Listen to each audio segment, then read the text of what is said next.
La réhabilitation du travail manuel semble être de plus en plus affirmée dans la politique de la région avec ses 22 ouvertures.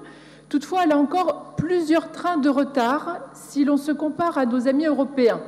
Il faut savoir que 60% des entreprises allemandes déclarent avoir recours à l'apprentissage contre 33% des entreprises françaises. D'autre part, les besoins élémentaires de la population sont encore loin d'être couverts puisqu'il est toujours difficile de trouver un plombier qualifié, un maçon, un fraiseur-tourneur, un vrai boulanger. Le mépris pour l'apprentissage et le travail manuel incombe tout d'abord aux dogmatiques de l'éducation nationale de la rue de Grenelle, pour qui tous les enfants doivent rester sur les bancs de l'école jusqu'à 16 ans, empêchant ainsi l'entrée en apprentissage dès l'âge de 14 ans. Les parents rechignent alors à ce que leurs enfants prennent le chemin du CFA, sachant que ceux-ci se retrouveront entourés d'élèves ayant pris cette filière par défaut, donc non motivés. Les compagnons du devoir sont l'exception et cet état de fait, mais l'entrée dans la corporation suppose un choix de vie que tous les jeunes ne souhaitent pas faire. Les artisans et petits entrepreneurs ont ainsi beaucoup de mal à recruter des ouvriers qualifiés. Le marché de l'emploi ultralibéral choisi par l'UMP et le PS anéantit aussi la formation professionnelle en offrant aux employeurs une main-d'œuvre immigrée souvent docile, peu syndiquée, acceptant des salaires très bas, plutôt qu'un soutien pour investir sur la durée en formant la jeunesse de notre pays.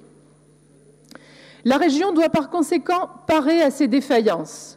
Le groupe Front National propose que l'on donne un véritable statut social à l'apprenti, comme la cotisation retraite, que l'on réduise la paperasserie au sein des TPE, PME, PMI lors du montage du dossier administratif, que l'on crée des labels d'apprentissage par secteur d'activité afin de viser l'excellence, que l'on développe au sein des CFA l'esprit du compagnonnage, que l'on veille à une formation de qualité sur les savoirs de base, lecture, écriture, calcul, dans la mesure où l'illettrisme des apprentis est un phénomène croissant qui inquiète les artisans qui les accueillent.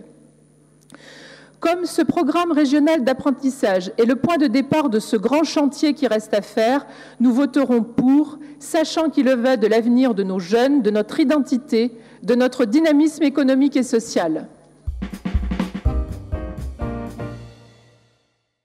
Ça concerne aussi le rapport numéro 5.